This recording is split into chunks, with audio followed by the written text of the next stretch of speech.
السلام عليكم ورحمة الله وبركاته.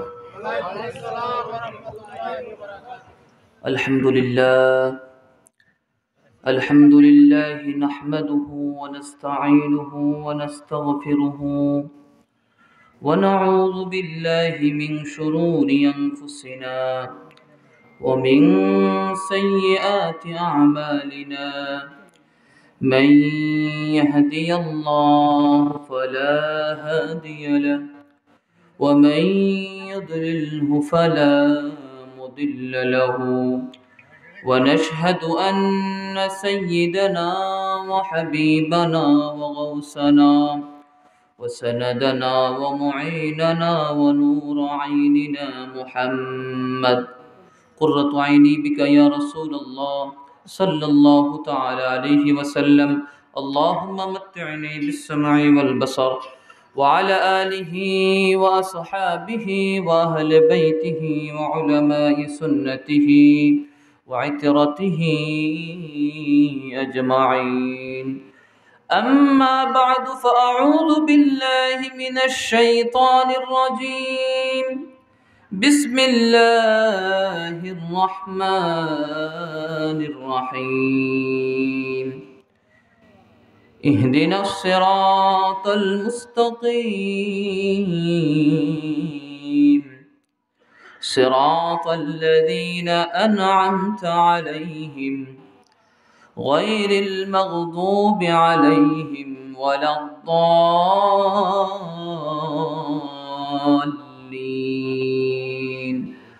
آمين. صدق الله مولانا العظيم وصدق رسوله النبي الحبيب الأمين المكين الكريم.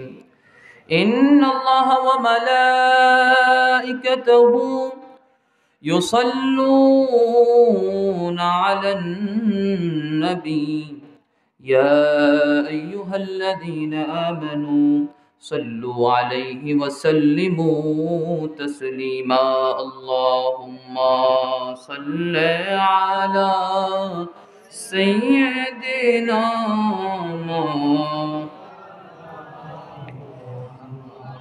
وعلى آل سيدنا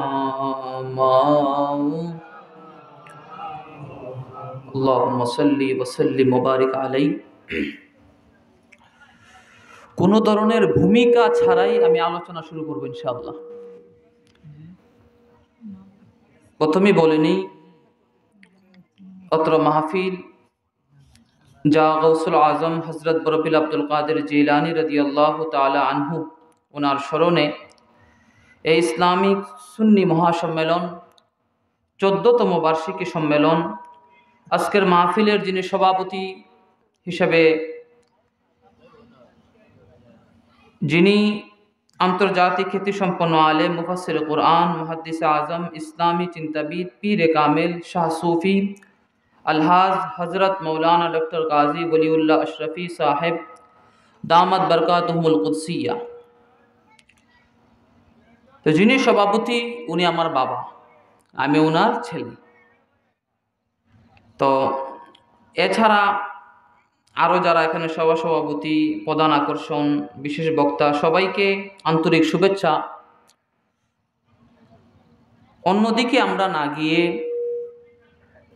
আপনারা যারা মাইকের আওয়াজ শুনছেন তারা যদি এখন চলে আসেন তাহলে আমার কথা বুঝতে পারবেন, যদি এখনই চলে আসেন।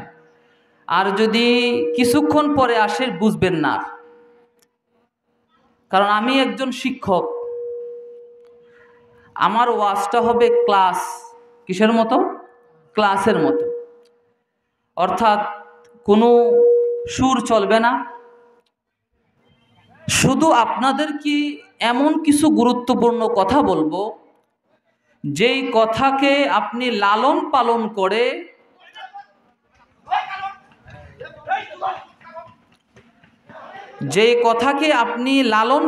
করে আপনার ঈমানকে মজবুত করতে পারবেন, এমন কিছু কথা আপনাদের সামনে আমি পেশ করব। সর্বপ্রথম আপনাদের কাছে জানতে চাই, আমরা আজকে এখানে এসেছি কিসের জন্য? জবাব দিতে হবে আমার সাথে সাথে। আমরা আজকে এখানে উপস্থিত হয়েছি কিসের জন্য? আল্লাহ এবং রাসূলকে খুশি করার জন্য। আপনি সারা দিন সর্বক্ষণ সর্ব অবস্থায় যা কিছু করেন সব নিজের জন্য। আপনি সকাল থেকে বের হন রিজিকের তালাশে, আল্লাহর জন্য না আপনার জন্য? আপনি যখন সকালে রিজিকের জন্য বের হন, এটা আল্লাহর জন্য নয়, আপনি চলার জন্য।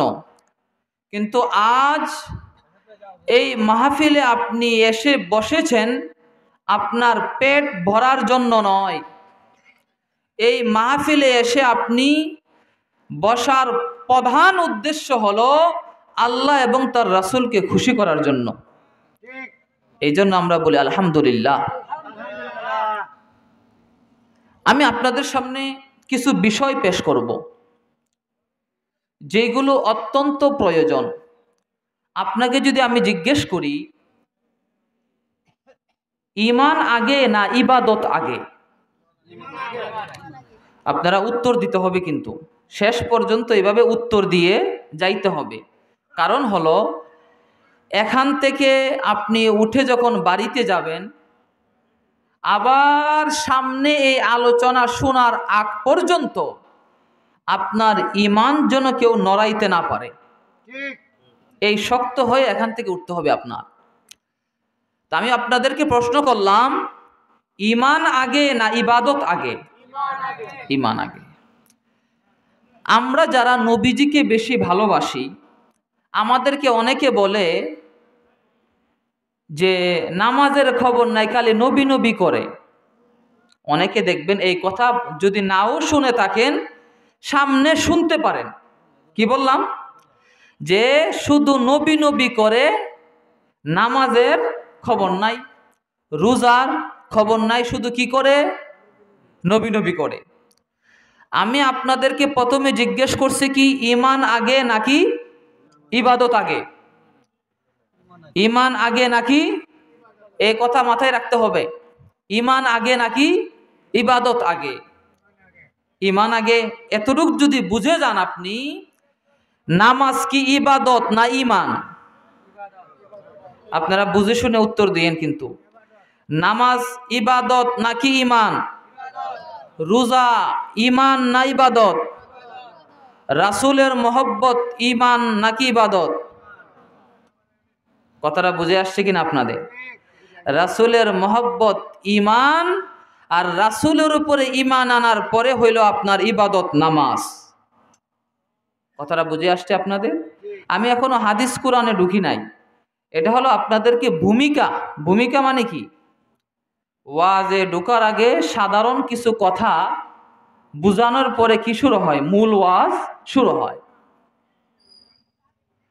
আজকে আমাদের মধ্যে আমরা যখনই নবীজির মহব্বতের কথা বলি, নবীজিকে ভালোবাসার কথা বলি, তখনই আমাদেরকে একটা কথা, ওই যে একটু আগে বললাম প্রথমেই, যে তোমরা শুধু নবী নবী করো, নামাজের খবর নাই।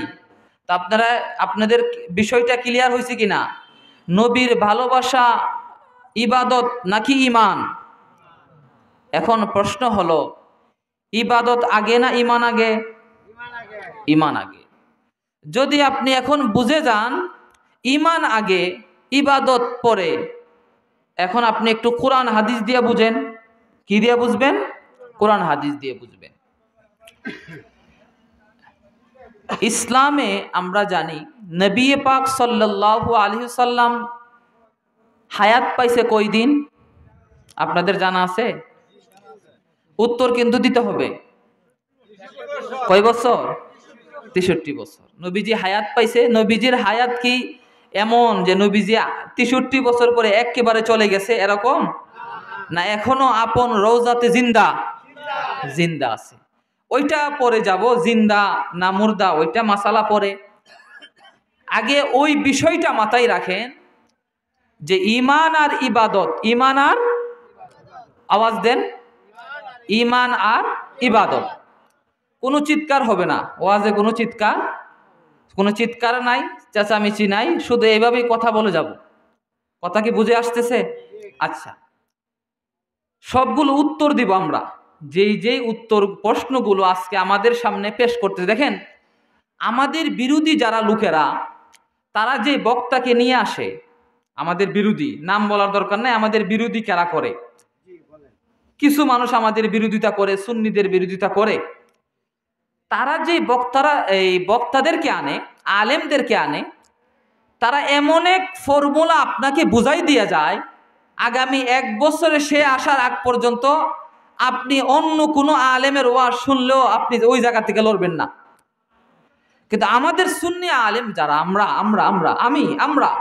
আমরা এরকম ফর্মুলা মানুষের সামনে তুলে ধরতে পারি না। ওই যে তখন আমাদেরকে শিক্ষা দিয়ে যায় কিভাবে, যে আরে মিয়া ইবাদত সাইরা নবী নবী করলে হইব। কিন্তু নবীরকে ভালোবাসার সম্পর্ক ইবাদতের সাথে না ইমানের সাথে?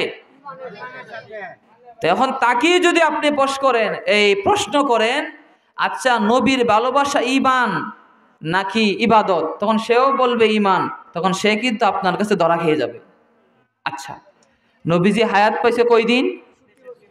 সব কথা মনে রাখতে হবে, কারণ বাতিল বিরোধী দল উত্তর আপনার দিতে হবে এইভাবে। আচ্ছা, সময় যাইতে থাকবে, ইনশাআল্লাহ বুঝতে হবে কথা আপনাদের। নবীজি 63 বছর হায়াত পাইছে। মক্কায় ছিলেন কয়দিন জানেন আপনারা? নবীজি মক্কায় ছিলেন 53 বছর। কয়দিন? 53 বছর। মদিনায় ছিলেন 10 বছর। কথাটা এখন ক্লিয়ার? নবীজির 63 বছর জিন্দিগির মধ্যে মক্কায় কাটাইছে কয়দিন? 53। আর মদিনায় কাটাইছে কোন জায়গায় বেশি?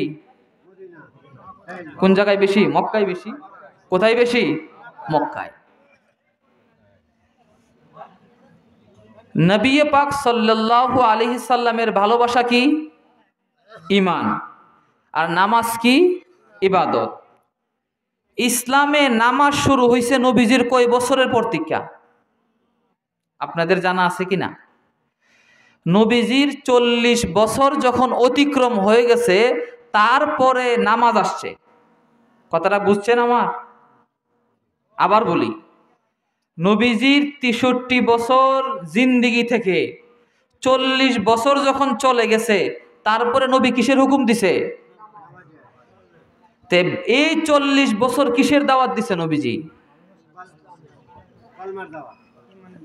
নামাজেরও দেয় নাই, রোজারেও দেয় নাই, হজেরও দেয় নাই, জাকাতেরও দেয় নাই। সব কত বছর পরে নবীজির? জবাব দেন।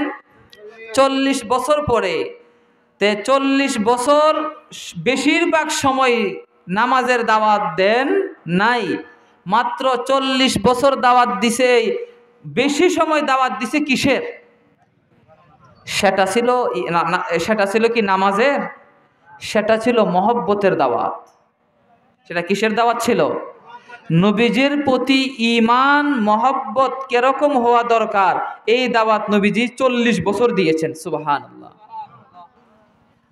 যখন ঈমান মহব্বত পরিপূর্ণ হয়ে গেল, তখন বলল নামাজ পড়ো, তখন বলল রোজা রাখো। কথাটা বুঝে আসছে এখানে? নবীজি কিসের দাওয়াত বেশি দিছে, নামাজের না ঈমানের? জবাব দেন। ঈমানের।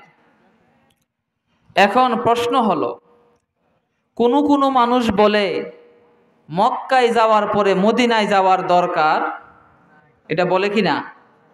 মক্কায় গেছে কিন্তু বলে মদিনায় যাওয়ার দরকার নাই। অনেকেই বলে, কারণ মদিনায় কিছু নাই। কেন বলে? কারণ নবীজি মক্কায় থাকছে 53 বছর, মদিনায় থাকছে 10 বছর। কয় বছর? মক্কায় থাকছে কয়দিন? 53। মদিনায় থাকছে 10। তো নবীজি বেশি থাকছে কোথায়? জবাব দেন। কোথায়? মক্কায়। মদিনায় থাকছে 10। এখন তাকে জিজ্ঞেস করেন, নবীজি এখন আছে কই? তো ওই 10 আর এই পর্যন্ত কত বছর হইছে? কথাটা বুঝেন নাই মনে হয়।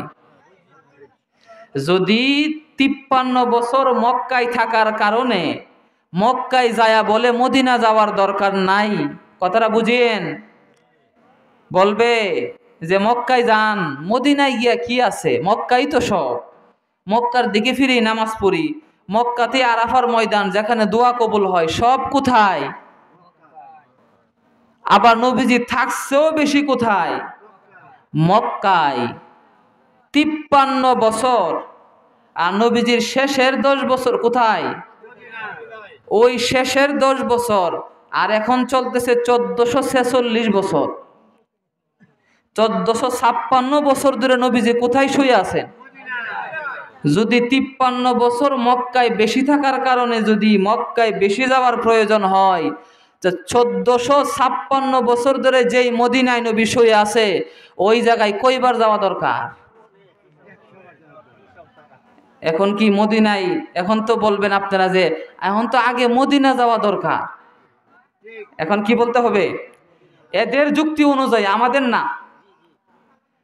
আমি এমন কিছু কথা বলে যাব যেই কথার মাধ্যমে আপনি ধরে রাখলে আপনার ঈমান কোনো বাতেল আলেমও নিতে পারবে না ইনশাআল্লাহ। কোনো বাতেল আলেম, সাধারণ মানুষ না। এই কথাটা আপনাদের বুঝে আসছে? এতটুকু বুঝে আসছে কিনা? আর একটু সামনে যাইতে পারি? আমি তো বলছি আমি ক্লাস নিব, ওয়াজ না। কি নিব? কারণ আমি প্রত্যেক দিন 6 ঘন্টা পড়াই ছেলেদেরকে। কয় ঘন্টা? 6 ঘন্টা। বাংলা ইংলিশ পড়াই না, এই কোরআন হাদিস উর্দু ফার্সি আরবি এগুলো পড়াই। প্রত্যেক দিন 6 ঘন্টা পড়াই। তা আমার ওয়াজ ওইভাবেই হবে। আজকে আমি 6 ঘন্টা পরেই আসছি এখানে মাহফিল করতে। আচ্ছা, এতটুকু ক্লিয়ার? 53 বছর ছিলেন কোথায়? মক্কায়। আর 1456 বছর ধরে কোথায়? এখন কই যাইবেন আপনি? এখন কই যাইবেন আপনি? মদিনায় যাইতে হবে আপনার। এখন আসেন হাদিস শরীফ। কি শরীফ? বুখারী শরীফের নাম শুনছেন? শুনেন না মনে হয়। ইসলামের সর্বোচ্চ কিতাবের নাম কি? বুখারী না, কোরআন। আল কোরআন। নাম কি? মুসলমানদের সবচাইতে বড় কিতাবের নাম কি? কথা বলতে হবে কিন্তু আমার সাথে সাথে শেষ পর্যন্ত। কোরআনের পরে মুসলমানদের সবচাইতে বড় কিতাবের নাম কি? না, কোরআনের পরে বুখারী শরীফ। দেখবেন সবাই, দেখবেন মাঠে ময়দানে বক্তারাও বলে কি শরীফ? কথাটা বুঝছেন? আমিও সেই বুখারী শরীফ থেকে আপনাদেরকে একটা হাদিস শোনাই, শুনবেন? শুনেন। আপনাদের কিন্তু আমি প্রথমেই বলছি, যারা মধ্যখানে আসবেন কথা কিন্তু বুঝবেন না। প্রথম থেকে যারা শুনবেন তারা বুঝবেন কথা, কারণ আমি কিন্তু স্টেপ বাই স্টেপ সামনে যাইতেছি। সেই বুখারীর হাদিসে পাক, আন আবি হুরায়রা রাদিয়াল্লাহু তাআলা আনহু قال قال رسول الله صلى الله عليه وسلم ما بين بيتي ومنبري روضة من رياض الجنة। সুবহানাল্লাহ বলেন। তো কোরআনের পরে যেই কিতাবের স্থান, সেই কিতাবের নাম কি? এতটুকু ক্লিয়ার? বুখারী শরীফ কেউ মানে না এরকম নাই, আমরাও মানি, তারাও মানে। দেখেন, বুখারী আমরাও পড়াই, এরাও পড়াই। তফাৎ কোথায় খেয়াল করবেন। যে হুজুর আপনারাও পড়েন কোরআন, আপনাদের বিপরীতে যারা আপনাদের বিপক্ষে কথা বলে সেও কি পড়ে? তারাও কোরআন পড়ে। কিন্তু দ্বন্দ্বটা কোথায়? ঝামেলাটা কোথায়? জানার বিষয় কিনা? যে আপনিও পড়েন কোরআন, আপনাদের যারা বদনাম করে আবার আপনারাও দেখি এদের বদনাম করেন, বলে কিনা? মানে দুই দিকে দুই হুজুর, এক হুজুর আরেক হুজুরের কি করতেছে? বদনাম করতেছে। তো বোঝা গেল কিতাব এক, ইসলাম এক, সব এক, কোরআন হাদিস এক। পার্থক্য কোথায়? পার্থক্য হলো চিন্তায়। কোথায়? চিন্তায়। কেমন চিন্তায়? দেখেন, একটু মনোযোগ দেন। দেখেন, এদিকে আপনারা মনোযোগ দেন। ইমানদার হাদিস বলবো আমি আস্তে আস্তে সময়ে, ইমানদারের পরীক্ষার কথা বলবো, অন্য কিছু শোনার দরকার নাই। কোন শরীফের হাদিস বলবো? বুখারী শরীফ। এতটুকু ক্লিয়ার? হাদিসটা আমি আপনাদেরকে আরবি শোনাইছি, এখন বাংলা শোনেন। নবীজি বলতেছেন, কে বলতেছেন? কোরআনের পরে যদি স্থান থাকে এটা হলো বুখারী শরীফ, এটা তো বুঝছেন। এটা যদি বুঝেন, এখন বুঝেন নবীজি কি বলতেছেন। নবীজি বলতেছেন, আমার ঘর থেকে শুরু করে, মিম্বার চিনেন? মিম্বার, মিম্বার কি? ওই যে জুমার দিনে ইমাম সাহেব, খতিব সাহেব দাঁড়ায় যেটাতে খুতবা দেয়, এটাকে আমরা কি বলি? মিম্বর বলি। কথাটা বুঝছেন? আমরা কি বলি? মিম্বার বলি। জুমার দিনে খতিব সাহেব, ইমাম সাহেব যেটাতে দাঁড়িয়ে খুতবা দেয় ওইটাকে মিম্বার বলা হয়।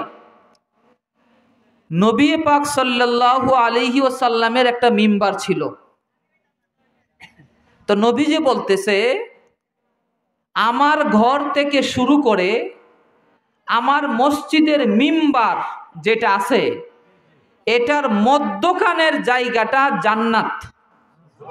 কথাটা বুঝিয়েন, বুঝা? এই বাংলা কথা বুঝছেন আমার? যে আরবিটা বলছিলাম এটার বাংলা বললাম, আবার রিপিট করতেছি আমি। নবীজি বলতেছেন, বুখারী শরীফের হাদিস। ওই প্রথমে বাঙ্গাই নিছি, বুখারী শরীফ কি, বুখারী শরীফ কে মানে কে মানে না, বাংছি কিনা। এখন আসছি হাদিসের মধ্যে, বুখারী শরীফে লেখছে কি। আচ্ছা, নবীজি বলতেছে, আমার ঘর এবং আমার মিম্বরের মধ্যখানের জায়গাটা হলো জান্নাতের একটা কি? জান্নাতের একটা বাগান, জান্নাতের একটা। এতটুকু কথা বুঝছেন? আমার ঘর থেকে শুরু করে আমি যেই মিম্বরে দাঁড়ায়া খুতবা দিই, এই যে আসা যাওয়ার মধ্যখানের জায়গা, এটা হলো জান্নাতের একটা বাগান। হাদিস কিন্তু শেষ। হাদিস কি শেষ? এখন দেখেন, আমার বিপরীতে যারা, আমাদেরকে যারা মানে না বেশি, এরা এই হাদিসের এতটুক অনুবাদ করে পরের হাদিসে চলে যায়, পরের হাদিসে চলে যায়। আর আমরা চিন্তা করি,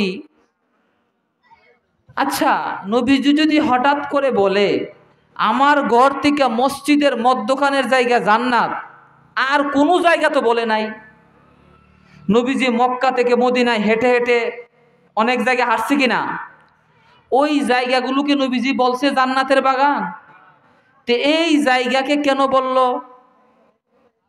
এই কথা কিন্তু হাদিসে নাই, কিন্তু প্রশ্ন জাগে কিনা। নবীজি মক্কায় থাকছে 53 বছর। কয় বছর? 53 বছর জিন্দেগিতে মক্কার কোন জায়গা নবীজি জান্নাত বলে নাই। কথা বুঝিয়েন। নবীজি 53 বছর মক্কায় থাকছে, 53 বছরের মধ্যে মক্কার কোন জায়গা নবীজি বলে না এটা জান্নাতের বাগান। মাত্র বাকি কয় বছর? 10 বছর মদিনায় কাটাইছে।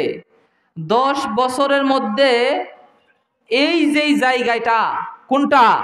নবীজির ঘর, ঘর থেকে মিম্বারের মধ্যখানের জায়গা জান্নাত কেন বলল? কথা কি বুঝে আসছে এতটুক? এখন খুঁজতে খুঁজতে পাওয়া গেল, নবী পাক সাল্লাল্লাহু তাআলা আলাইহি ওয়াসাল্লাম নবীজির ঘর থেকে শুরু করে এই মিম্বারের মধ্যখানের জায়গা দিয়ে সবচাইতে বেশি হাঁটছেন। সুবহানাল্লাহ বলেন না। নবীজির ঘর থেকে শুরু করে এই যে নবীজি যেই মিম্বারে দাঁড়ায়া খুতবা দিতেন, এই জায়গা দিয়ে নবীজি সবচাইতে বেশি কি করছেন? বেশি হাঁটার কারণে এই জায়গা জান্নাত হয়ে গেছে। এতটুকু বুঝছেন? একটা বুঝলে এখন দ্বিতীয় কথা বুঝেন। হাঁটলে জমিনে হাত লাগে না পাও লাগে? আবার জবাব দেন। জমিন দিয়ে হাঁটলে আপনার হাত লাগবে না পাও লাগবে? পাও যদি লাগে, নবীর পাও মুবারক বেশি লাগার কারণে জায়গা জান্নাত হয়ে গেছে। কথাটা বুঝেন নাই মনে হয়। নবীজির পাও মুবারক বেশি যেই জায়গায় লাগছে আল্লাহ ওই জায়গাকে জান্নাত হিসাবে কবুল করে নিছে। এখন বলেন তো জান্নাত নবীর পায়ের নিচে না? কথাটা বুঝেন নাই। যেই নবীর পা মুবারকের পাতা, পায়ের নিচের অংশ, পা মুবারক জমিনে বেশি লাগার কারণে ওই জমিন জান্নাত হয়ে যায়, তো সেই নবীর পিছে দৌড়াইবা না জান্নাতের পিছে দৌড়াইবা? এখন কথার মানে প্রশ্ন, খালি সুন্নিরা খালি নবী নবী করে, কথাটা বুঝেন নাই। সুন্নিরা শুধু কি করে? নবী নবী কেড়ে করে।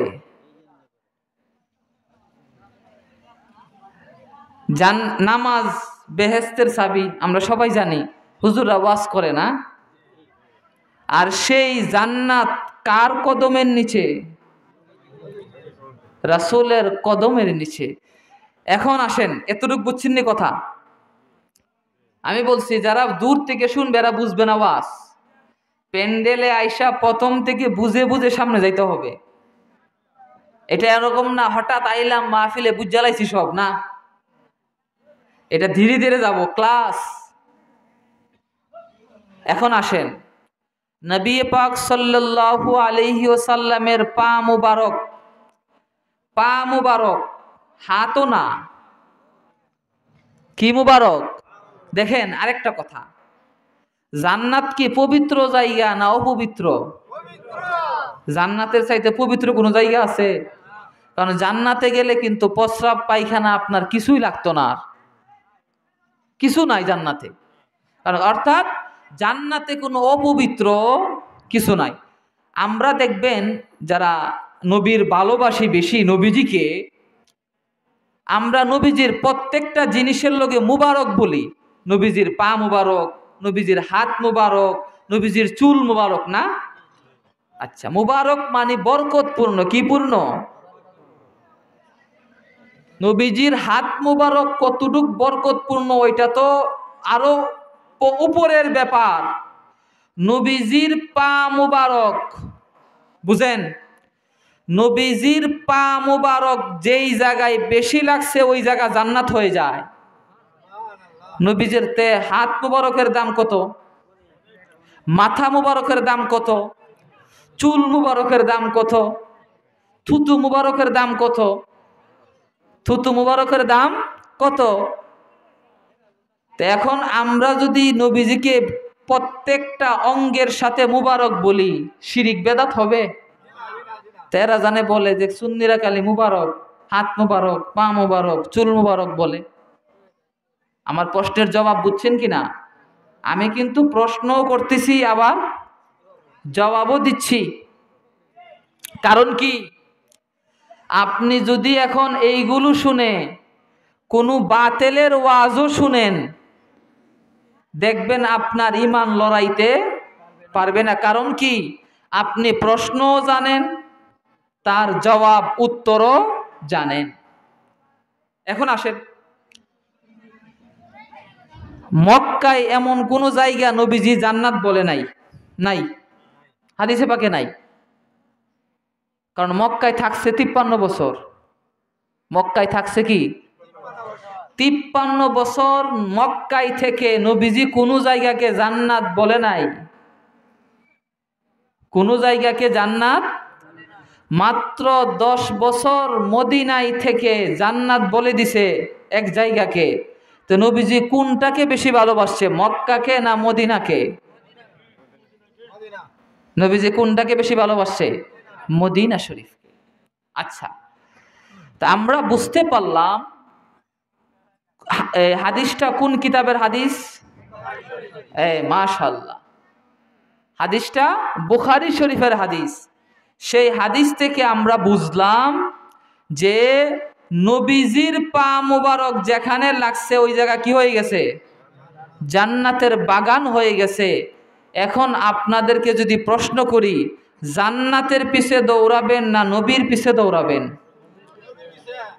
এখন নবীজির পা মুবারকের নিচে যেই জায়গায় জান্নাত, সেই নবীজিকে যদি আমি একবার পাইতাম, পাতে পা মোবারকে চুমু দিতাম না? কেন দিব না? যেই নবীর পা জমিনে লাগলে জান্নাত হয়ে যায়, যেই নবীর পা মুবারক, এত বরকতপূর্ণ পা, যেই পা মুবারক যেই জমিনে বেশি লাগছে ওই জমিন জান্নাতের বাগান হয়ে যায়। সুবহানাল্লাহ। এখন যদি আপনাকে প্রশ্ন করি, জান্নাত বলতে আপনি কি বুঝেন? আপনাকে প্রশ্ন, আপনাদেরকে, জান্নাত মানে কি বুঝেন? আপনি শুনছেন না জান্নাতের কথা? হ্যাঁ, একজন বলছে কি, মানে আরামের জায়গা, সুখের জায়গা। কিসের জায়গা? জান্নাত মানে সুখের জায়গা, আরামের জায়গা, যত ধরনের সুখ সেই জান্নাতে আছে। এই জন্য সবাই কিসের পাগল? জান্নাতের কথা শুনলে সবার কাছে ভালো লাগে যে জান্নাত সবচাইতে আরামের জায়গায়, যেখানে এত আরাম। আপনি আসমানের দিকে তাকায় একটা পাখি যাইতেছে, কি যাইতেছে? পাখি। আপনি মনে মনে ভাবলেন, আরে যদি পাখির গোস্তের বুনা খাইতে পারতাম, সাথে সাথে আপনার কাছে হাজির। তো সুখ কম না বেশি? অনেক বেশি। এখন প্রশ্ন হলো, নবীজি যে জান্নাত বলছে, কোথায় এটা বলেন না?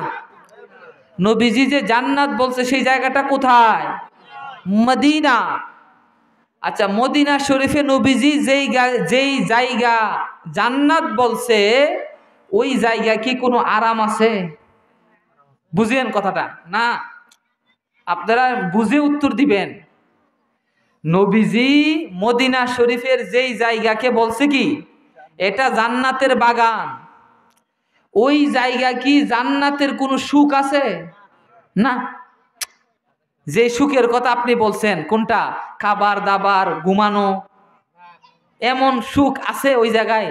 কেউ যদি উমরা হজে যায়া থাকেন অথবা হজে যায়া থাকেন, সেই জায়গাটাকে রিয়াজুল জান্নাহ বলে। কি বলে? রিয়াজুল জান্নাহ, জান্নাতের বাগান। ওই জায়গায় তো কোনো কি নাই, কোনো সুখ আরাম নাই। এখন প্রশ্ন হলো, এই বাড়ি তাআলা, হে আল্লাহ, জান্নাত তো সুখের জায়গা, জান্নাত তো আরামের জায়গা, তোমার হাবিব যেই জায়গাকে জান্নাত বলে ঘোষণা দিল, এখানে তো জান্নাতের কোনো সুখ নাই। এতটুকু কথা কি বুঝে আসছে আপনাদের? আল্লাহকে আপনি প্রশ্ন করতেছেন, হে আল্লাহ, আপনার হাবিব, আপনার রাসূল যেই জায়গাকে জান্নাতের বাগান বলছে, সেই জায়গায় তো জান্নাতের কোনো সুখ আমি পাই না। তো আপনার হাবিব যে বলল, কি উত্তর এটা? এটার কি উত্তর? জান্নাত তো সুখের জায়গা, কিন্তু ওই মদিনা শরীফ যেই জায়গাকে জান্নাত নবীজি বলছে, ওই জায়গা তো জান্নাতের কোনো সুখ পাওয়া যায় না। তো এখন প্রশ্ন হলো, আসলে জান্নাত কি? কথাটা বুঝছেন কিনা? মূলত জান্নাত তাহলে কি? আমরা তো জানি জান্নাত সুখের জায়গা। জান্নাত যদি সুখের জায়গা হয়, রাসূল যেই জায়গাকে জান্নাত বলছে, ওই জায়গায় তো কোনো সুখ পাচ্ছি না, সুখ পাওয়া যাচ্ছে না। তো মূলত জান্নাত কি? তখন উত্তর আসবে, জান্নাত সুখের জায়গা, জান্নাত আরামের জায়গা, জান্নাত শান্তির জায়গা।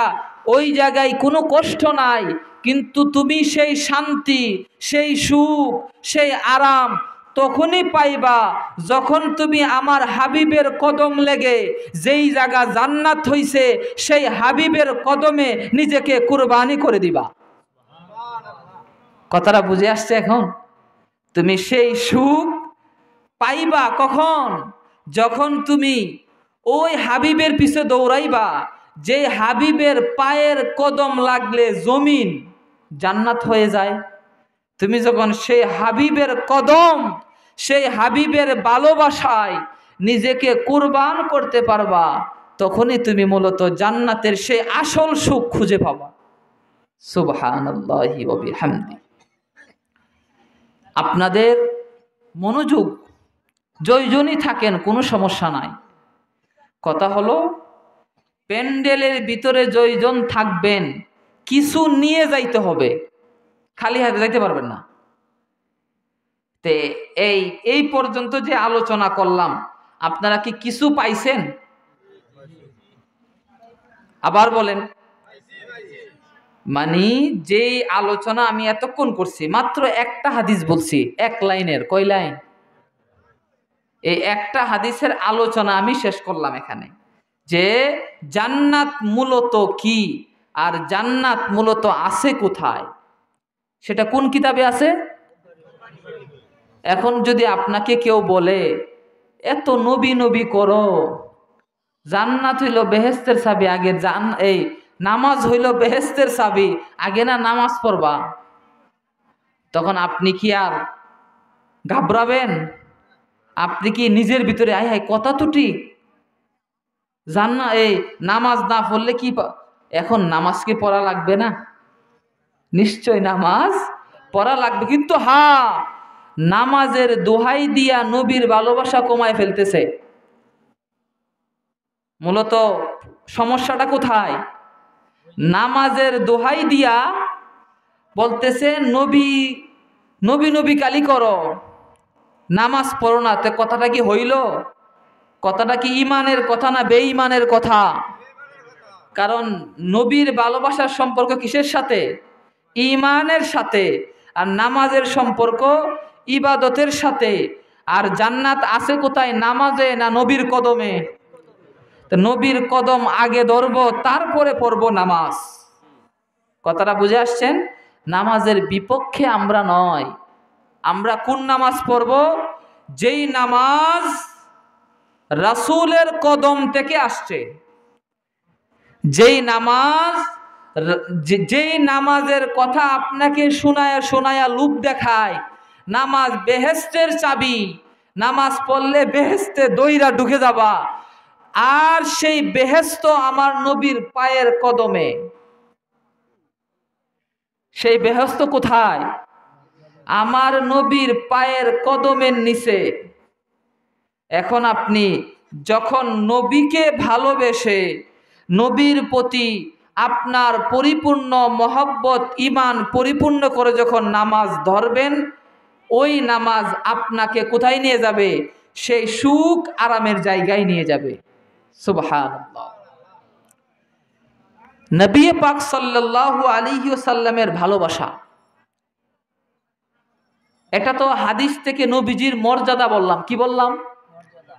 নবীজির মর্যাদা যদি বলতে থাকি শেষ হবে? পুরা কোরআনুল কারীম নবীর মর্যাদা দিয়ে আল্লাহ পাঠিয়েছেন। সুবহানাল্লাহ।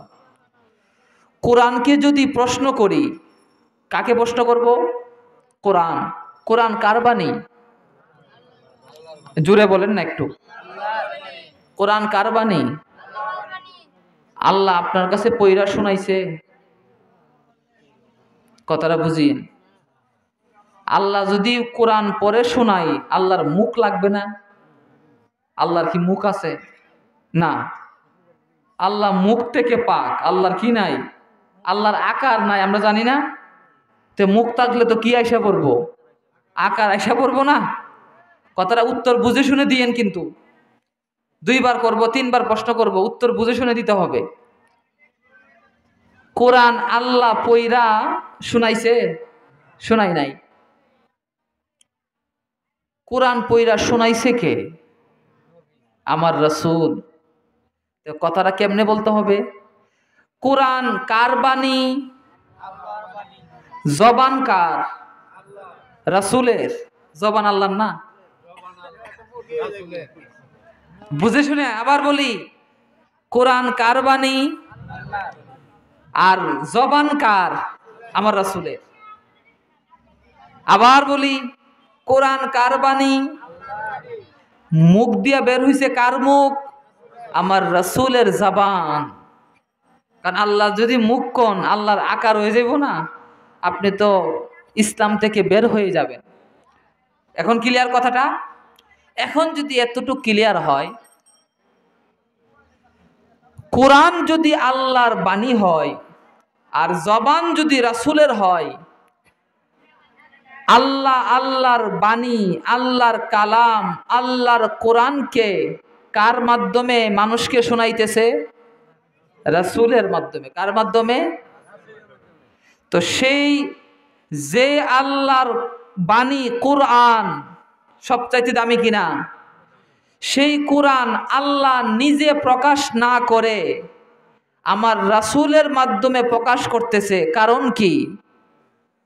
কারণ কি? কেউ যদি কোরআন খুঁজতে চাও, আমার বান্দারা শুনে রাখো, কেউ যদি কোরআন বুঝতে চাও, কোরআন পড়তে চাও, কোরআন অনুযায়ী চলতে চাও, তবে আমার কাছে এসে লাভ নাই, কারণ আমার তো মুখই নাই। আমি তোমাকে পরে পরে শোনাবো, আমার হাবিবের কদমে চলে যাও, আমার হাবিব তোমাকে কোরআন শোনাবে। কথাটা বুঝে আসছেন কিনা? একটা উদাহরণ স্বরূপ আমি বলি, আল্লাহর যখন আকার নাই, আল্লাহকে পাবো কিভাবে? ফুল চিনেন? ফুল, ফুল, গোলাপ ফুল, বিভিন্ন ফুল আছে, সবাই চিনেন। ফুল দেখা যায়? নিশ্চয়ই দেখা যায়। ফুল দেখা যায় কিনা?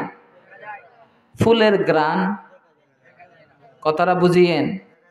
ফুল দেখা যায় কিন্তু ঘ্রাণ। এখন আপনি যদি কোন দেখা যখন যায় না, ঘ্রাণ নাই, কথাটা কি হইব? ঘ্রাণ তো দেখা যায় না। এখন আপনি বলতেছেন ঘ্রাণ যখন দেখা যায় না, মূলত ঘ্রাণই নাই, কথাটা হবে?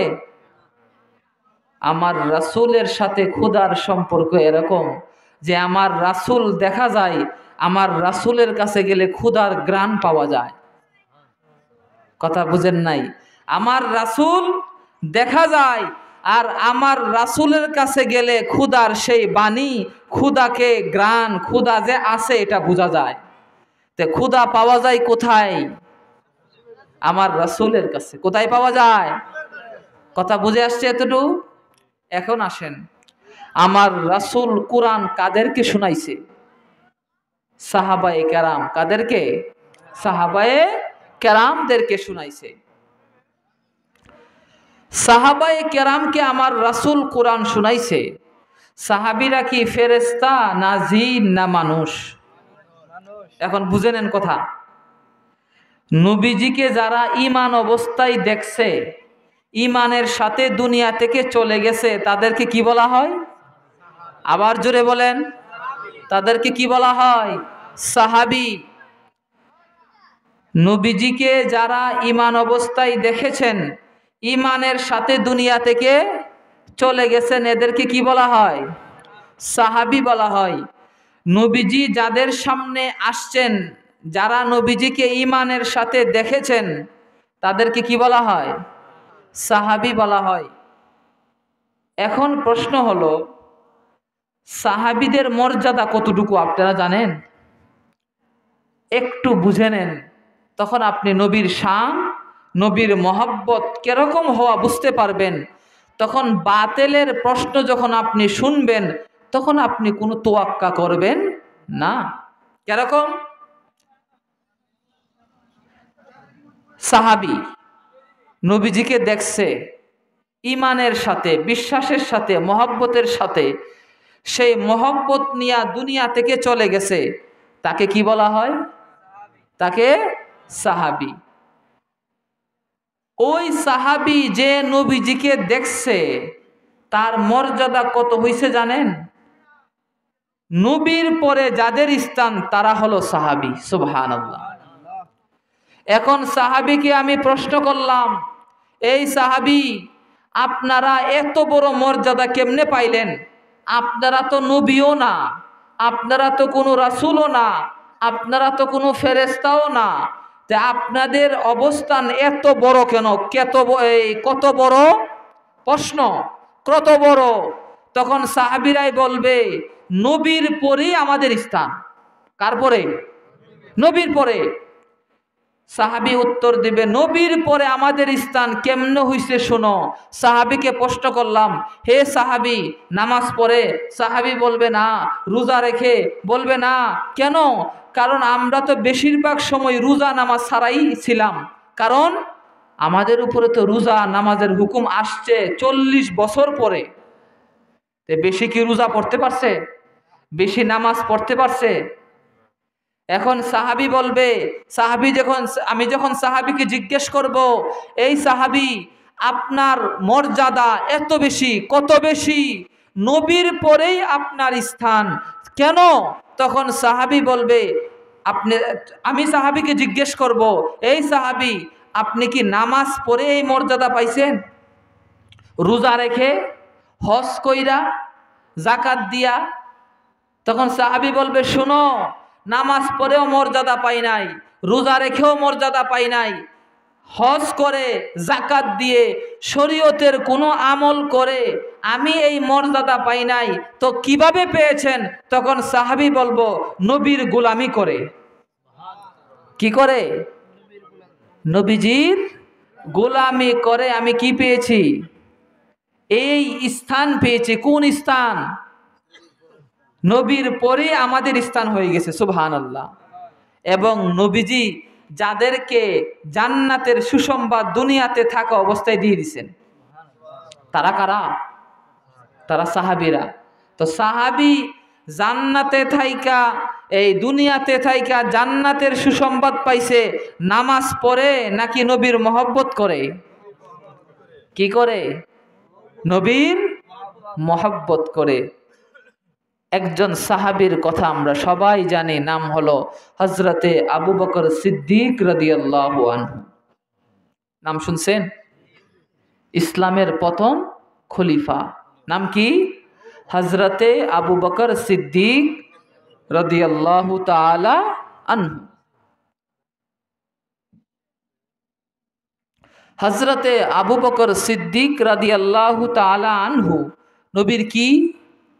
নবীর, একটু জোরে বলতে হবে, নবীর কি? ওনার মর্যাদা, ওনার অবস্থান আমাদের জানার দরকার আছে কিনা? নাইলে আমরা বুঝবো কেমনে যে, আমি যেন একটু আগে আপনাদেরকে বললাম নবীর পরে যাদের স্থান তারা হলো কারা? আবার এটাও আপনাদেরকে বুঝাই ফেলছি, সাহাবী জানে এত বড় মর্যাদা পাইছে, নামাজ পড়ে পাই নাই, রোজা রেখে হজ করে পাই নাই, যাকাত দিয়ে পাই নাই। কিভাবে পাইছে? নবীর গোলামি করে। কি করে? এখন এটা কি কোরআন হাদিস থেকে জানতে হবে না? আপনি জানে হুজুর এই কথা বললেন যে সাহাবী এত বড় মর্যাদা, দুনিয়াতে থাইকা জান্নাতের সার্টিফিকেট লয়ে ঘুরতেছে, তারা হলো সাহাবী। এমন কোন মানুষ কি আমাদের মধ্যে আছে সে বুকে হাত দিয়ে বলতে পারবো আমি জান্নাতি?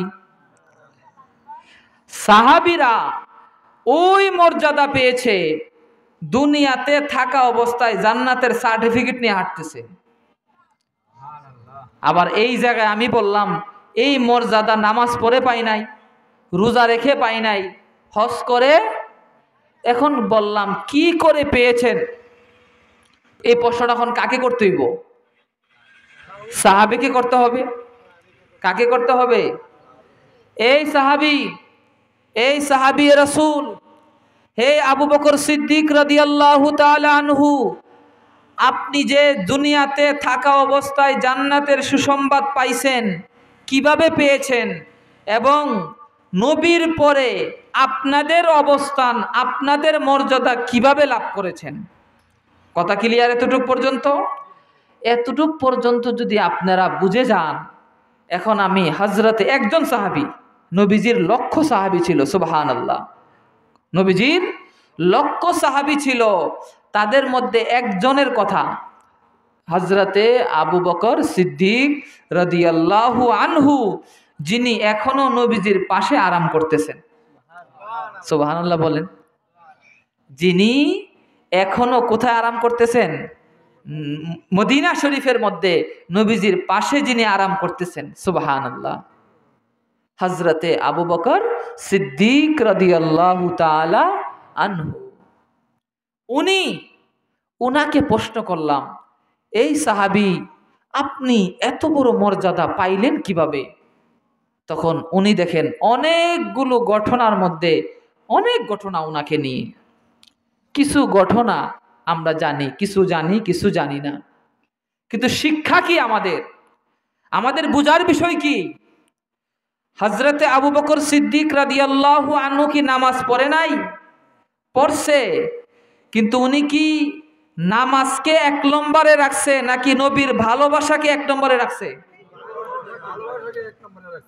আমরা কিন্তু নামাজের বিরুদ্ধে না, আমরা কিন্তু রোজার বিরুদ্ধে না, আমরা হজের বিরুদ্ধে না।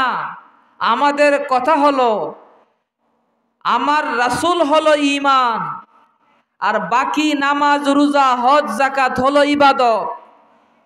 তুমি এখন ঈমান বাদ দিয়ে ইবাদতের পিছে দৌড়াচ্ছ, হবে না। তুমি যখন ঈমানকে ধরে ইবাদত করবা সেটাই হবে আসল ইবাদত। আমাদের কথা এই জায়গায়, নামাজের বিরুদ্ধে না আমরা। এই জন্য আমরা নবী নবী করি, পাশাপাশি নামাজও পড়ি। সুবহানাল্লাহ। হযরতে আবু বকর সিদ্দিক রাদিয়াল্লাহু আনহু, ওনাকে জিজ্ঞেস করা হলো, হে, আপনি এমন মর্যাদা কিভাবে পাইলেন? কেমন মর্যাদা? আপনি ইন্তিকালের পরেও এখনো নবীজির সাথে শুয়ে আছেন, এখনো নবীজির সাথে শুয়ে আছেন, কিভাবে এটা? হাদিসে পাকের মধ্যে আসছে, নবী পাক সাল্লাল্লাহু আলাইহি ওয়াসাল্লাম একদিন বলতেছে সকল সাহাবীদেরকে, কাদেরকে? সকল সাহাবীদেরকে বলতেছে, এ আমার সাহাবারা শোনো, এ আমার সাহাবারা শোনো, তোমরা ইসলামের জন্য কে কি দিবা নিয়ে আসো। কথাটা বুঝে আসছে কিনা? ইসলামের জন্য আমার খাতিরে আমাকে যদি ভালোবেসে থাকো, আমাকে যদি ভালোবেসে থাকো, আমার খাতিরে কি কি ইসলামের জন্য দান করবা নিয়ে আসো।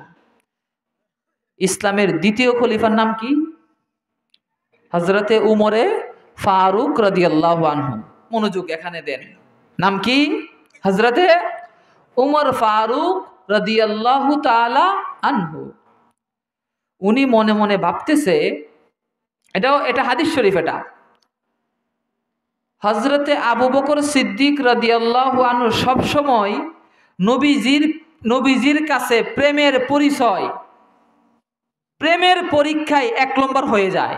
আমি ফারুক আজম একবারও পারি না, আমি উমর ফারুক একবারও কি পারি না। নবীজির দরবারে যখনই গোলামি করার, প্রেম দেখানোর একটা পরীক্ষা আসে না, কে আমাকে কে কি দিবা, ভালোবাসার মানুষ বলতেছে, সবসময় আমি কি হয়ে যাই? এক নম্বর হইতে পারি না, দুই নম্বরে চলে যায়। আজকে আমি এক নম্বর হব। আজকে কয় নম্বর হব? এটা কে বলতেছে? হযরতে ফারুক আজম রাদিয়াল্লাহু তাআলা আনহু। সবাই যার যার বাড়িতে চলে গেছে, সবাই যে যা পারে মন মতো জিনিস নিয়ে আইছে। এক এক সাহাবীকে নবীজি জিজ্ঞেস করতেছে, এই সাহাবী তুমি কি আনছো? বলছে, ইয়া রাসূলুল্লাহ, আমার সম্পদের 3 ভাগের 1 ভাগ লই পড়ছি। আমার সম্পদের, সুবহানাল্লাহ সুবহানাল্লাহ, সম্পদের 3 ভাগের 1 ভাগ এই হাবিব ইয়া রাসূলুল্লাহ আপনার খাতিরে নিয়ে আসছি। ফারুক আজমকে জিজ্ঞেস করছে, এ উমর ফারুক, তুমি কি নিয়ে আসছো আজকে প্রেমের বাজারে, প্রেমের পরীক্ষা দিতে? তুমি কি নিয়ে আসলা? বলল, ইয়া রাসূলুল্লাহ, আমার সারা জীবনের সম্পত্তি, সারা জীবনের কামাইকে 2 ভাগ করে, অর্থাৎ অর্ধেক সম্পত্তির অর্ধেক আমি ইয়া রাসূলুল্লাহ আপনার জন্য নিয়ে আসছি। তো অনেক, কারোর কাছে যদি 1 লাখ টাকা হয়, সে মালিকই 1 লাখ টাকার, 50,000 টাকা ইসলামের জন্য দান করছে, অনেক বড় কিছু না? সে মালিক কয় লাখ টাকা? 1 লাখ। তা আমরা কি দিব? কেউ যদি 100 টাকার মালিক হয়, 50 টাকা মসজিদে দিবে, 2 টাকা দিবে, বড় জোর 2 টাকা।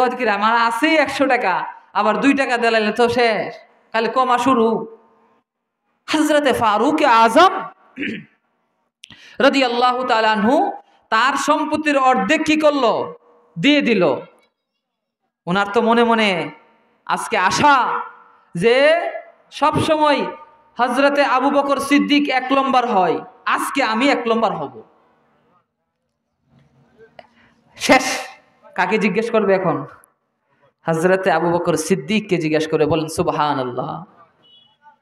আবু বকর সিদ্দিককে জিজ্ঞেস করলো, হে আবু বকর, তুমি কি নিয়ে আসছো? দেখা যাচ্ছে তুমি তোমার যে চুলার থেকে ছাই আছে না, পাক করার পরে ছাই নিয়ে আসছো, তারপরে তোমার ডেক, পাতিলা, সব ঘর থেকে বালতি সব নিয়ে আসছে। তখন জিজ্ঞেস করতেছে, হে আবু বকর, তুমি কি নিয়ে আসছো? বলছি, ইয়া রাসূলুল্লাহ, আমাকে যদি জিজ্ঞেস করেন আমি কি নিয়ে আসছি, এটা জিজ্ঞেস না করে জিজ্ঞেস করেন আমি কি রেখে আসছি। সুবহানাল্লাহ বলেন না। বলতেছেন, ইয়া রাসূলুল্লাহ, এটা জিজ্ঞেস করেন আমি কি নিয়ে আসছি, এটা না, আমার ঘরে আমি কি রেখে আসছি এটা জিজ্ঞেস করেন।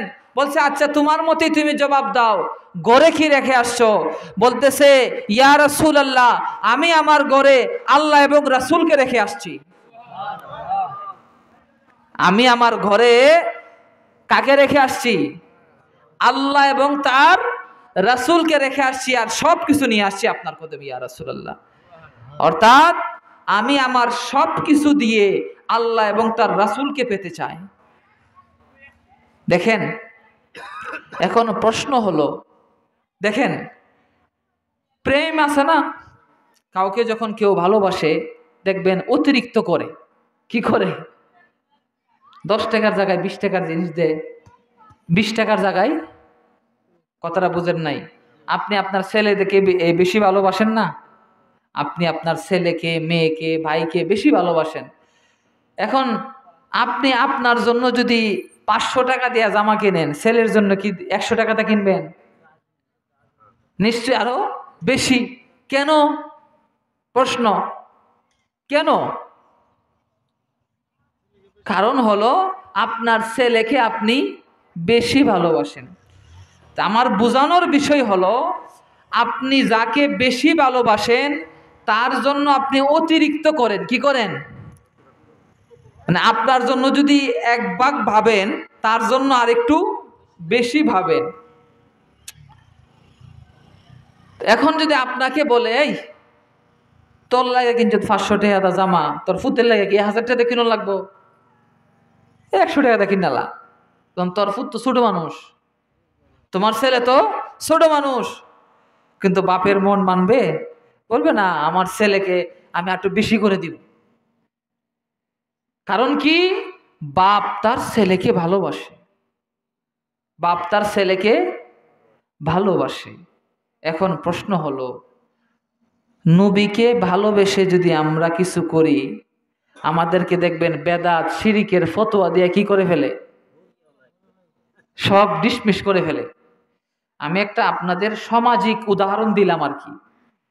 আপনি আপনার মেয়েকে বিবাহ দিবেন, ছেলেকে বিবাহ দিবেন, গরু জবাই কইরা খাওয়াই তুইব, ইসলামে নিয়ম আছে? দেখি বলেন তো। আমাদের সমাজে যে সিস্টেম হয়ে গেছে না, মেয়ের বাড়ি হোক ছেলের বাড়ি হোক, গরু জবাই কিছু না থাকুক, খাওয়ানোর খরচ 1 থেকে 1.5 লাখ টাকা করতে হবে। কিন্তু ইসলামিক এটাকে ফরজ করছে, ওয়াজিব। ইসলাম বলছে ছেলের বাড়ির পক্ষ থেকে খাওয়াবে। কি খাওয়াবে এটা ইসলাম বলে দেয় নাই। উট জবুকেরা খাওয়াই তুই এরকম কোনো কথা, তার সামর্থ্য অনুযায়ী সে খাওয়াবে। এখন কথা হইল, আরে আমার একটাই ছেলে, আমার একটাই মেয়ে, আমার জানের জান, প্রাণের প্রাণ, পরাণের পরাণ, সব কিছু আমার, এর কি তা আমি শুধু ফানি ভাত খাওয়াইয়া বিয়া দিতার মু? গরু একটার জায়গায় 2টা। এখন ইসলামিক পাল্লাই তো গরুর কথা বলে নাই। বুঝিয়েন কথা। নবীর শানে কথা উঠলেই বলে কোরআন দেখাও, হাদিস দেখাও। কিন্তু আপনি ভালোবাসার খাতিরে কত কিছু করতেছেন। আপনি আপনার ছেলেকে, আপনার মেয়েকে ভালোবাসতে গিয়ে ইসলামে যেটাকে ফরজও করে নাই, ওয়াজিবও করে নাই, সুন্নতও করে নাই, কিছুই করে নাই, বড়জোর জায়েজ।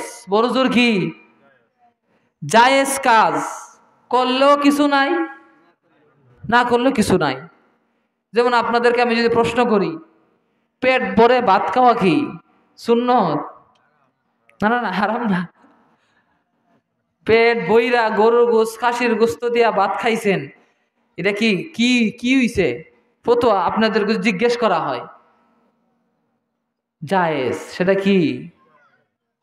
আর যদি এই বেশি খাওয়ার কারণে ক্ষতি হয়, তখন এটা কিন্তু জায়েজ থাকবে না, হয়তোবা মাকরু, হয়তোবা হারামের দিকে চলে যাবে আস্তে আস্তে। এখন আপনাকে যদি জিজ্ঞেস করলাম, আপনি জানেন গরু গোস্ত দিয়া ভাত খাইছেন, এটা কি মুস্তাহাব? গরু গোস্ত দিয়া ভাত খান, অনেক মজা লাগে না? মাছ, গরুর গোস্ত যত উপরে যাবেন তত ভাল লাগে, এটা আমাদের রুচি। এখন যদি আপনাকে জিজ্ঞেস করি, আপনি জানেন গরু গোস্ত দা ভাত খাইছেন, এটা কি সুন্নত? এটা কি মুস্তাহাব? কিছুই না, এটা মাত্র জায়েজ। গরু গোস্ত দা খাইলে সওয়াব আছে বা? তাহলে সবাই তো গরু গোস্ত কেনা শুরু করতো সওয়াব যখন আছে, তা বোঝা গেল সওয়াব নাই, কারণ জায়েজ। করা আর না করা এক। ফান্তা ভাত খাইলো, পানি দেয়া ভাত খাইলো খিদা মিটবে, গুস্ত দেয়া ভাত খাইলো, এই জন্য এটা জায়েজ। তো দেখা গেল আপনি আপনার চাহিদা মিটাইতে গিয়া কখনো গরুর গুস্ত দিয়ে খান, আপনার রুচি অনুযায়ী, আপনার মন চায়, তো এইটার জন্য কোনো ফতোয়া খুঁজেন? এখন আমি আমার নবীর শানে একটু আলোচনা করে গরু জব করে মানছেরে খাওয়ামু, ফতোয়া দেলাইছে মোল্লা বেদাত। কথাটা বুঝিয়েন কোথায় আমাদেরকে ধরছে। নবীজির মিলাদুন নবীর মাস, নবীজি দুনিয়াতে আগমন করছে, যেই নবীর পায়ের কদম যেখানে লাগছে সেই জায়গা জান্নাত হয়ে গেছে। যেই নবীর কদম, যেই নবীর পা মুবারক যেখানে লাগছে, এগুলো আলোচনা করে ফেলছি, যেই নবীর পা মুবারক যেখানে লাগছে ওই জায়গা জান্নাত হয়ে গেছে। ওই নবী দুনিয়াতে আগমন করছে, আপনি একটু কি করলেন? গরু জবাই কইরা মাহফিল কইরা মানুষের খাওয়াইছেন, আপনাকে বলতেছে আপনি বেদাত করছেন। এটা কি ইমানের কথা না বেঈমানের কথা? নবীর মোহব্বতের কথা হতে পারে? কখনোই হতে পারে না। এখন কথা হলো, যে কথাই ছিলাম, নবী পাক সাল্লাল্লাহু আলাইহি সাল্লামকে ভালোবাসছে কে? হযরতে আবু বকর সিদ্দিক রাদিয়াল্লাহু তাআলা। উনাকে আমি প্রশ্ন করলাম, এমনি প্রশ্ন জাগলো, হে, এখন আমি যদি আপনাদেরকে বলি, আপনারা ইসলামের জন্য কে কি দিবেন এখানে দেন। কেউ 10 টাকা দিবে, কেউ 20 টাকা, যার যার মন অনুযায়ী। পুরা জীবনের সম্পত্তি ইসলামের জন্য দেওয়া, ইসলাম বলছে? আপনার জীবনের সকল কিছু ইসলামের জন্য দিয়ে দেন, এটা ইসলাম বলে নাই। এটা যদি বলতো, হযরতে ফারুকে আজমও সব দিয়ে দিত না? নবীর অন্য সাহাবী যারা, তারাও তো সম্পত্তি নিয়ে আসছে, সব লুয়াইছে না। যার যার মন ভালোবাসা অনুযায়ী, যার যার মনের চাহিদা অনুযায়ী নবীর কাছে নিয়ে আসছে। এখন কথা হলো, হে আবু বকর সিদ্দিক রাদিয়াল্লাহু তাআলা আনহু, আপনি তো এই মাসআলা জানেন, এই সম্পর্কে জানেন। আপনি যদি কিছু সম্পত্তি ইসলামের জন্য দিতেন, কিছু রেখে দিতেন, গুনাহ হইতো না, গুনাহ। কিন্তু আপনি ঘরের যা আছে, ঘরের পাতিলা যা আছে, একদম মুছে কম্বল সহ সব আমার রাসূলের দরবারে কেন নিয়ে আসছেন? ইসলাম তো বলে নাই। ইসলাম কি আপনাকে বলছে আপনার ঘর বাড়ি বিচ্ছে আপনি ইসলামের খেদমত করেন? আমার প্রশ্নের জবাব দিতে হবে। আপনার ঘর বাড়ি বিক্রি করে, আপনার যা কিছু আছে সব বিক্রি করে কি করবেন? ইসলামের কাজ করবেন, এটা ইসলাম বলতেছে? আপনার অবস্থান অনুযায়ী যতটুক দরকার আপনি করে যান। এখন কথা হলো, হযরতে আবু বকর সিদ্দিক রাদিয়াল্লাহু তাআলা আনহু, যিনি নবীজির পাশে শুয়ে আছেন, ওনাকে জিজ্ঞেস করলাম, হে আবু বকর, আপনিও তো এই কথা জানেন। কোন কথা? যে আমি কিছু ইসলামের জন্য দিব, কিছু গড়ে রাখবো, কোনো সমস্যা নাই। তো আপনাকে আমরা দেখতেছি ঘরের মধ্যে যা আছে সব নিয়ে আসছেন, এখন আপনার উত্তর কি? এখন আপনার উত্তর কি? আপনি কিছুই ঘরে রাখেন নাই, আপনাকে জিজ্ঞেস করা হলো কি রেখে আসছো? উনি উত্তরে বলতেছে, আল্লাহ এবং রাসূলকে রেখে আসছি, সম্পত্তি তো কিছু নাই। তখন উনি কি বলবে? তখন উনি বলবে, ওই যে আপনার ছেলের মহব্বতে আপনি 500-র জায়গায় 1000, 1000 জায়গায় 2000, হুন্ডা 1 লাখ টাকা দাও পাওয়া যায়, কিন্তু বাবা ছেলের মহব্বতে 5 লাখ টাকাটা কিনে দিছে, জায়েজ। কারণ কি? ভালোবাসা। কারণ কি? সাহাবীরা নবীজিকে ভালোবাসা দেখাইতে গিয়া কি চিন্তা করছে, এটা বুঝার বিষয়। সাহাবীরা নবীজিকে ভালোবাসা দেখাইতে গিয়ে, ভালোবাসতে গিয়ে কি চিন্তা করছে? শরীয়তের মাসালা, নাকি ভালোবাসায় যত বেশি দিতে পারো অতটুকুই ভালোবাসার সবচাইতে বড় পরিচয়? হযরতে আবু বকর সিদ্দিক রাদিয়াল্লাহু তাআলা আনহু সেই ভালোবাসার পরিচয় দিতে গিয়ে সম্পত্তি অর্ধেক দিয়ে অর্ধেক রাখা জায়েজ ছিল কিনা? জায়েজ ছিল। এটার আমল করে নাই। আমল কোনটার করছে? সব দিয়ে আসল নবীর মহব্বতের পরিচয় দিয়ে গেছে। কথা বোঝার বিষয়। নবীজিকে কতটুক ভালোবাসবেন আপনি? নবীজিকে দাঁড়ায়া কিয়াম করা, নবীজির শানে আলোচনা করা। এখন আপনার প্রশ্ন হলো, নবীজিকে দাঁড়ায়া কিয়াম করা, নবীজির সম্পর্কে আলোচনা করা, এটা কোথায় লেখা আছে? এখন আমি যদি হযরতে আবু বকর সিদ্দিককে প্রশ্ন করি, হে আবু বকর সিদ্দিক, আপনি জানে ইসলামের জন্য সকল সম্পদ দিয়ে দিছেন, এটা কোথায় লেখা আছে? হযরতে আবু বকর সিদ্দিক চাইতে ইসলাম কেউ বেশি বুঝছে? যিনি নবীজির পাশে এখনো শুয়ে আছেন, যিনি নবীজির পাশে এখনো শুয়ে আছেন, উনাকে যদি জিজ্ঞেস করি, হে আবু বকর সিদ্দিক রাদিয়াল্লাহু তাআলা আনহু, আপনি ইসলামকে কিভাবে বুঝছেন? তখন ওনার থেকে উত্তর কি আসবে? আরে বেকুব, মহব্বত করতে গিয়া কোনো দলিল খোঁজা যায় না। দেখেন, হযরতে আবু বকর সিদ্দিক রাদিয়াল্লাহু আনহুকে আমি প্রশ্ন করলাম, হে আবু বকর সিদ্দিক, নবী তো আপনাকে বলে নাই পুরা সম্পত্তি আপনি নিয়ে আসেন, বলছে? নবীজি কি আবু বকর সিদ্দিককে বলছে তোমার ঘরে যা আছে সব নিয়ে আসো, এই কথা বলছে? তে আমি যদি ওনাকে প্রশ্ন করি, আপনার মনের মধ্যে এই চিন্তা আসলো কিভাবে? কোন চিন্তা? যে নবীর জন্য সব দিয়ে দিতে হবে? তখন উত্তর কি আসবে? তখন উত্তর আসবে, শোনো, কিয়ামত পর্যন্ত নবীকে যারা ভালোবাসতে চাও, ভালোবাসতে গিয়ে কি খোঁজা যায় না? দলিল খোঁজা যায় না। এটা আমি আবু বকর সিদ্দিক থেকে শিখে নাও। আমি আবু বকর সিদ্দিক থেকে শিখে নাও, ভালোবাসতে গেলে দলিল খুঁজতে হয় না। যদি দলিল খোঁজার প্রয়োজন হইতো, আমি আবু বকর তো আগে দলিল খুঁজতাম। কিরে, নবী জানে বলছে ইসলামের জন্য দান করতে হবে, কতটুক দান করব? খুঁজলাম হইলে কিরে কোরআনে কি কয়, হাদিসে কি কয়? উনি এটা খুঁজছে? খুঁজে নাই। উনি যা আছে সব দিয়ে দিছে। কিসের পরিচয় দিল উনি? এটা মহব্বতের পরিচয় দিল। এখন যদি আপনি নিজেকে প্রশ্ন করেন, আমরা নবীজিকে কি ভালোবাসলাম সেই সাহাবীর তুলনায়?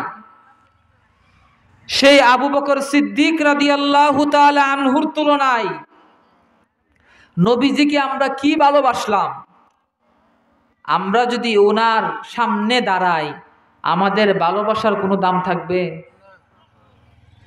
এখন দেখেন, যেই জায়গায় আমাদের ভালোবাসা নবীর সাহাবীদের সামনে কোনো মূল্য নাই, কোনো মূল্য রাখে না, এখন যদি আপনাকে আর আমাকে বলে তোমরা নবীরে এত ভালোবাসো কেন, কথাটা কি হইল?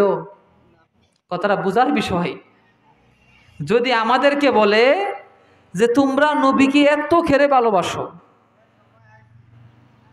তখন আপনার মাথায় সাথে সাথে চলে আসতে হবে এই এই মানুষটা যে আমাকে বলল আমি নবীজিকে এত কেন বেশি ভালোবাসি, তখন আপনার মাথায় চলে আসতে হবে আবু বকর সিদ্দিকের কথা। কার কথা? আবু বকর সিদ্দিক রাদিয়াল্লাহু তাআলা আনহুর কথা, যিনারা দুনিয়াতে থাকা অবস্থায় কিসের সুসংবাদ পাইছে? জান্নাতের সার্টিফিকেট পাইছে, নবীজির পাশে শুয়ে আছে। ওনার কথা যখন আপনার মাথায় আসবে, কোন কথা? কিরে, আমি নবীজিকে ভালোবাসা দেখাইতে গিয়ে তারা আমাকে বিভিন্ন প্রশ্ন করে, বিভিন্ন প্রশ্ন দিয়ে আটকিয়ে দেয়, কোরআনে নাই, হাদিসে নাই। আমি আবু বকর সিদ্দিককে দেখি যে কোরআনওয়ালার সাথে এখনো শুয়ে আছে। কার সাথে শুয়ে আছে? কারণ কোরআন কার বাণী? ওই প্রথম বলছিলাম আল্লাহর বাণী। জবান কার? আমার রাসূলের। কোরআন ওয়ালার সাথে যিনি শুয়ে আছে, উনি নবীর মহব্বত কিরকম দেখাইছে? নিজের জীবনের যা আছে সবকিছু কুরবান করে রাসূলকে দিয়ে দিছে। সবকিছু কুরবান করে রাসূলকে দিয়ে দিছে। উনাকে যদি প্রশ্ন করি, আপনি জানে রাসূলকে দিছেন, এই চিন্তা কি রাসূল আপনাকে আগে শিখাইছিল? আপনি জানে আপনার ছেলেকে ভালোবাসেন, আপনার ছেলে কি বুঝাই দিছিল আপনাকে আয়া যে আমারে আব্বা এমনে এমনে ভালোবাসবাই? কথাটা বুঝিয়েন। ভালোবাসা আমাদেরকে কোথায় ঘুরিয়ে ফেলতেছে। নবীর ভালোবাসতে আমরা যখন যাই তখনই ফতোয়া, কিয়ের কিয়াম, নবীজি এটা না, নবীজি এটা করণ যাইতো না, মিলাদুন নবী করণ যাইতো না, নবীর সামনে এটা করা যাবে না। আপনাকে কোথায় মুড় ঘুরিয়ে নিয়ে যাচ্ছে? আপনি যখন আপনার ছেলেকে ভালোবাসেন অথবা আপনার কোনো প্রিয় ব্যক্তি, প্রিয় মানুষকে ভালোবাসেন, ওই প্রিয় মানুষ কি বুঝাই দেয় আপনাকে আইসা যে তুমি আমার এমনে এমনে ভালোবাসো? আর তাকে ভালোবাসতে গিয়ে আপনি কি খুঁজেন যে কোরআনে কেমনে ভালোবাসা শিখাইছে, খুঁজেন? নাকি আপনার ভিতর থেকে অটোমেটিক সৃষ্টি হয়ে যায়? অটোমেটিক সৃষ্টি হয়ে যায়। আর এই ভালোবাসা যে নিজে নিজেই সৃষ্টি হয়, এটা আমাদের থেকে শুরু হয় নাই। সাহাবায়ে কেরাম নবীজিকে এইভাবেই ভালোবাসতেন। আমি তো মাত্র একটা হাদিস বলছি। এই যে কিতাব আমি নিয়ে আসছি, পুরা কিতাবে হাদিস আছে নবীজির 1100। কত? 1100 হাদিস। সব হাদিস সাহাবী নবীজিকে কিরকম ভালোবাসতেন আমাদেরকে এই হাদিসগুলো শোনায় না কেউ। শোনায়? আমরা এদিক সেদিক কথা শুনি আর কি। সাহাবীরা নবীজিকে, সাহাবীদের চেয়ে বড় তো কেউ মুসলমান আছে? নবীদের পরে যাদের স্থান তারা কারা?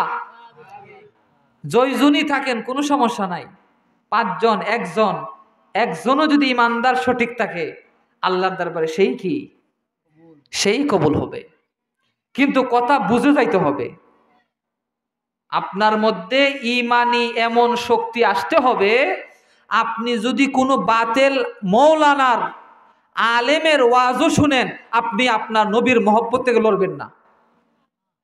একটা হলো সাধারণ বাতেল মানুষ, আর একটা হলো বাতেলদের মৌলানা। যেমন আপনারা যারা নবীর মহব্বতের আশেক, তারা হলো সাধারণ। আমরা, আল্লাহ আমাদেরকে কবুল করছে, এই রাস্তায় আমরা শিখতেছি, পড়তেছি, আমরা আপনাদেরকে বুঝাইতেছি। এমন বুঝানেওয়ালা যদি আপনার কাছে আসে, আমার যেই কথাগুলো আপনাকে আমি দিয়ে গেলাম বলতেছি, আপনি যদি ধরে রাখেন, তখন এই কথাগুলো সেই বাতিলের সামনে ঢাল হয়ে দাঁড়াবে। আপনার ইমান বানাইতে পারবে না, বাতেল মৌলবী হলে পারবে না। কারণ আপনি চলে যাবেন কোথায়? আজ থেকে 1400 বছর আগে রাসূলের যুগে যে রাসূলকে যে সাহাবীরা দেখছে, যে রাসূলকে যে সাহাবীরা দেখছে, সাহাবীরা দেখে রাসূলকে কিরকম ভালোবাসছে। এখন আপনার কোনো আলেমের উত্তর নেওয়া দরকার নাই। আপনি কোরআন হাদিসে সেই সাহাবী যারা নবীকে দেখে নবীকে দেখে নবীকে দেখে কিরকম পাগল হয়েছেন, যখন আপনি সেই সাহাবী থেকে নবীর ভালোবাসা শিখবেন। কি শিখবেন? সাহাবীরা নবীর নবীকে কিভাবে ভালোবাসতো, এদের ধরন কি ছিল, এদের ধরন কি ছিল, স্টাইল কি ছিল, তখন কি আপনার ইমানের সমস্যা হবে? আপনি কোনো মৌলানা সাহেব থেকে শিখার দরকার নাই তো। আপনি ওই মৌলানা সাহেবকে এই কথাটা বলতে পারেন, আচ্ছা হুজুর আপনি জানে বললেন, দেখেন আমি আপনাদেরকে প্রশ্ন করি আবার উত্তর দিয়ে বুঝাই দিচ্ছি।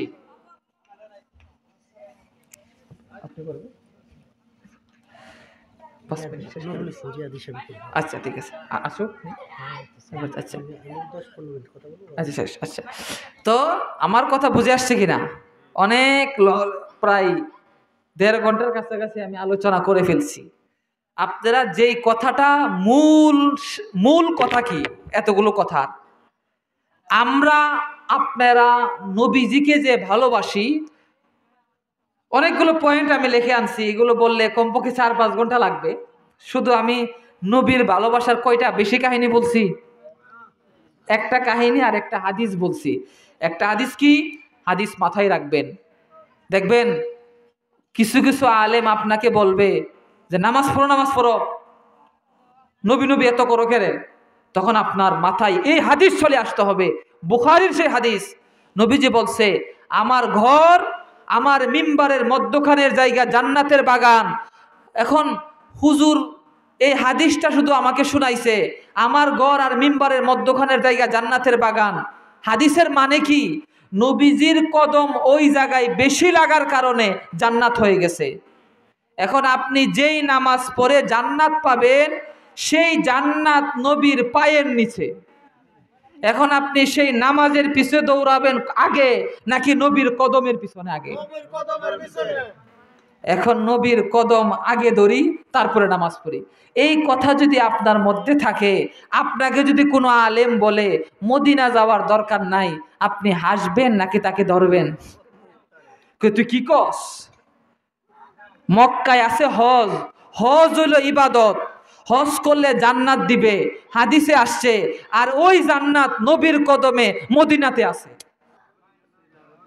রিয়াজুল জান্নাত। এখন আপনার চিন্তা কিসের?